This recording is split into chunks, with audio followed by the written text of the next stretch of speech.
Welcome, garden friends. Thanks for taking a little bit of time away from your garden to see mine. And today is the episode for all my fellow cheapskates. It's the frugal garden. We are planting stuff in midsummer because nurseries have it all on sale. And the reason we're buying it at a good nursery or garden center is we know that it's been taken care of.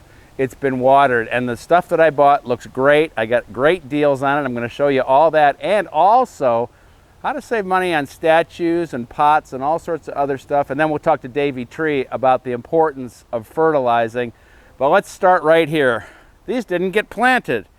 I don't know why. Ask why. I just didn't get to it. That's all. But now I love planting midsummer. You're saying, well, gosh, it seems awful late to be planting. We got at least 3 more months before frost comes. And as I said, I got a good deal on the stuff. Take a look at it before it's planted, and then we'll show you the whole thing afterwards.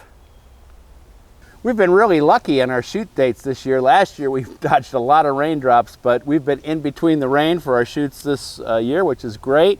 And we did an earlier episode all about planting containers. That's what we're doing today, and we're going to use that same formula.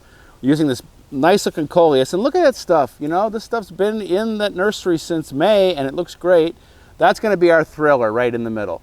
Then we've got our filler, which is Dusty Miller over here, and I love Dusty Miller. I know a lot of people don't like it because it's used so often, but I love it as a foil for every other color.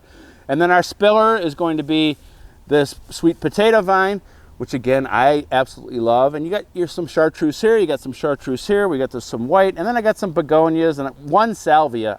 That's the only salvia that looked like this they had left, and I just think the color is really cool. So we'll start off with our thriller right in the middle. And get a nice big coleus here. You know, the thing about these coleus, just like this, I knocked that off. I can stick that in a pot and it will root. And that's what I'll do before we get to frost. I will take these coleus and take cuttings from them, and we'll show you what that looks like later in the season. And then they can grow inside, because this is the shade lover, all winter long. All right, some Dusty Miller. You know, a cool thing about Dusty Miller, if you can get it, oh man, look at those. That looks good. If you can get this Dusty Miller to overwinter, the next year it has these beautiful yellow flowers. And if we have a mild winter, or if you bring them into like some kind of protected space like the greenhouse, or even on the windowsill, if you can keep them going, the next year they have just beautiful color. Do you like Dusty Miller? Let me know. Like I said, I love it. And one more here, and then in between, we will put our sweet potato vine. Boy, did I get some deals too, and look at the size of that plant, man. Oh, this is nice. You know, you got instant planting here. And then with something like this, I'll tear that off a little bit so it starts to do its thing. Look at that. Does that look good to you? Okay. Nice big plants. I think they're about $3 a piece, maybe less. I'm going to have instant container here. So in this case, I'm going to put the thriller behind here since it's up against the wall. Sometimes I do that. Most of the time it's right in the center, but that is just a really nice big plant on sale. Okay, Dusty. Hello, Dusty. You're part of my planting plan today. Those are nice looking plants too, man. This is good. In fact, I actually haven't planted Dusty Miller in a long time for some reason. I just found a whole flat of them, you know, for almost nothing. And if I can get them to overwinter, that's the trick. Okay, that's good. I'm gonna stick a begonia in there. Begonia is deer resistant. But I'm just going to shove it in there. Let me know what you think about that too. Should that go there? Looks good to me. All right, and our sweet potato vine in between. This spiller just kind of softens things up. It's just going to go off the edge. These will grow up taller. It's going to be nice. Hopefully that begonia can keep up. Hopefully I have enough sweet potato vine for all these containers. Okay, That's good right there. All right, second one done. Let's go to the third. Again, I'm gonna really enjoy these, you know, for 3 more months. Why not? And didn't get to planting these, so it's gonna look nice. This is where you drive up to the house, see this falling apart greenhouse and beautiful containers. I did not buy enough sweet potato vines, so we're going to punt and we're just going to throw more coleus and other things in here and it'll look fine. Maybe I'll go back and get some more later.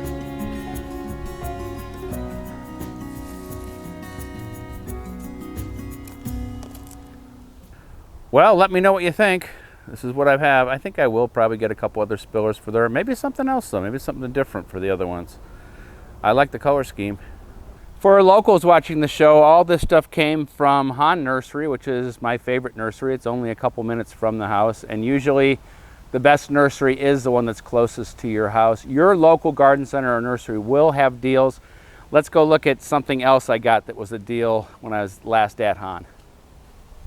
At this point in the season, they're discounting these hanging baskets, and look at how nice this one looks. I mean, it's in great condition. I've got the perfect place for it, right outside the vegetable garden. And as we've talked about in earlier shows, water and fertilizer. And every time I'm watering this, I'm adding some fertilizer. Never let them dry out. Got some more bargains for you. I'd been looking at this statue at the nursery for years, and somebody dropped it and cracked off this wing and this wing.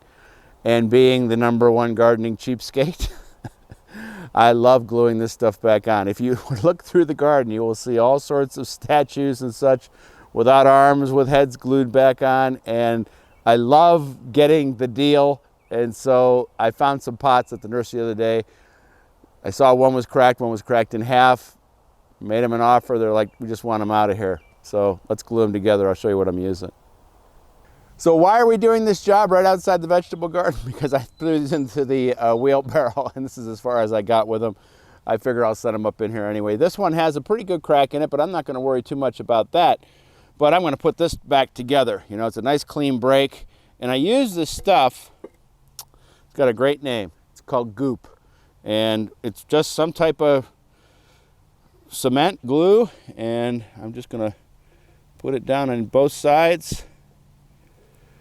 I use this stuff a lot and it holds up really well. And put a little bit on this side.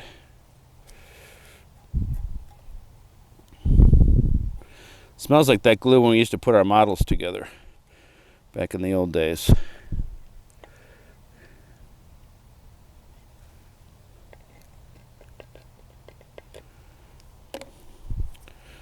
And there we go. Get it close.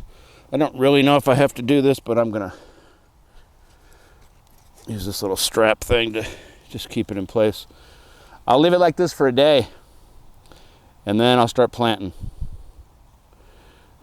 Kind of has a funny motif, like seashells and stuff. I'll take it. All right. Oh, come on now.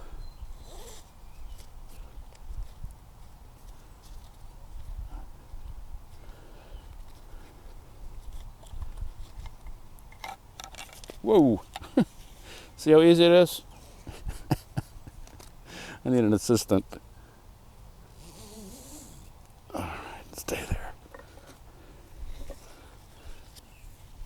Meet me in the garden. Well, check this plant out. I've never grown one before, and it was a gift from a gardening friend. It's called a pineapple lily, and man, is that a beauty. Now, this can't stay out when things get cold. We were going to take this inside, put it into dormancy, maybe put it on the windowsill. The other thing that's been doing good for me this year are these summer pansies. I usually have pansies planted in the shade, and about this time of the year they just give up. But believe it or not, out here in 90 degrees, you know, during the summer, they're still blooming pretty good and all over the garden. It's great. Now it's time for Talking Trees from the Davey Tree Expert Company. I'm joined again by Rob Kruljac. He's an assistant district manager for the Pittsburgh North office of the Davey Tree Expert Company. And today we're talking all about fertilization under this tiny little maple tree. Yeah, sugar maple here behind us, in need of some help. Yeah, a little fertilization help. Yeah. One little tip: what to grow underneath here? A bench. Exactly. Mulch and a bench. Yes. Good So for the tree. on a tree like this, you know, with this, you can see the root system. How do we get the fertilizer to the right spot? Well, we use a liquid fertilizer. It's a powdered form that we put in suspension in a tank, and you'll see we'll use a needle to, under pressure, inject the fertilizer into underneath the canopy in a grid fashion to put the nutrients right where they need to be. I think one of the things that homeowners often don't think about is fertilizing their trees, and it's pretty important, right?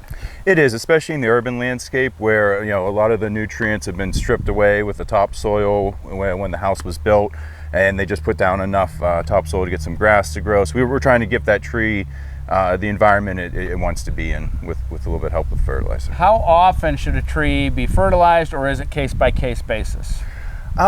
Yearly, annually, we do them every fall or every spring. Case by case, you really want to keep up with it because it's a slow release. It releases over the entire course of a year, and it's not a magic bullet. It's not one time it's done and your tree doesn't. You have to do it again.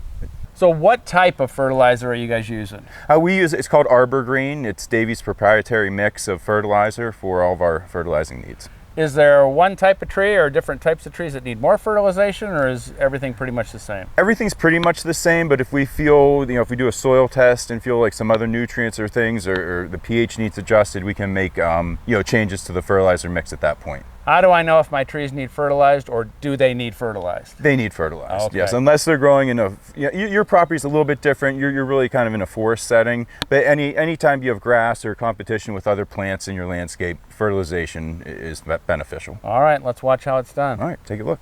Thanks.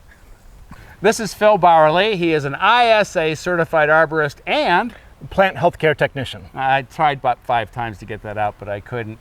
Tell me a little bit about that plant health. See, there we go. Tell me a little bit about being a plant health care technician. What does that mean? What are you doing?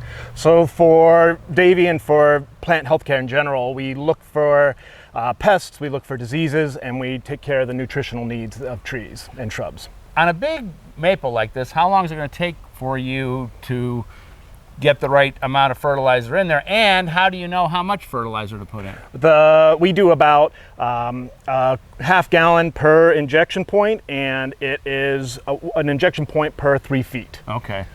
And is this the type of tree we would normally fertilize? This is absolutely the tree that we would fertilize. It's in direct competition with the lawn. Also, all the leaf matter and other resources of nutrients have been removed from underneath the tree. So this would be a perfect example of a tree to fertilize. Well, if you work on pests, you might as well tell me something about spotted lanternfly. They're everywhere. We're seeing them in all 3 stages simultaneously right now, some of the later age nymphs as well as adults. It's popped up on my neighborhood app every single day. There's a new post. They're just a problem, and they're something that we do treat. With this being your job, are the neighborhood people coming over or calling, emailing, and saying, what do I do about spotted lanternfly? I try to keep a low profile in my neighborhood. All right, let's see how this works. All right, that works for me.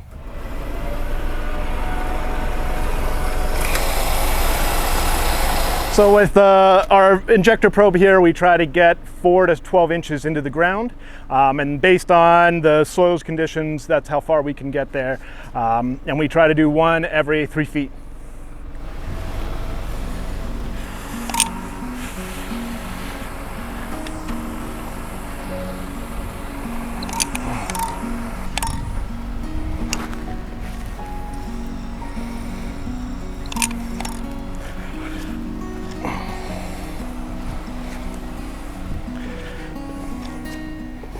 Well, one more cheapskate trick for you. I'm buying my lilies right now. When you go to the nursery, the flowers have fallen off. People don't know what they are. They're on sale. Plant them right now, and then next year we get the beautiful blooms. Do it year after year. You'll have an incredible, diverse selection of flowers in your garden. Now, for more information about everything we talked about today, go to DougOster.com, and do me a favor. Hit that subscribe button, the like button, and I want to hear from you. What did you think of those containers? What do you think of the garden? Till next week, keep planting, and we'll see you then.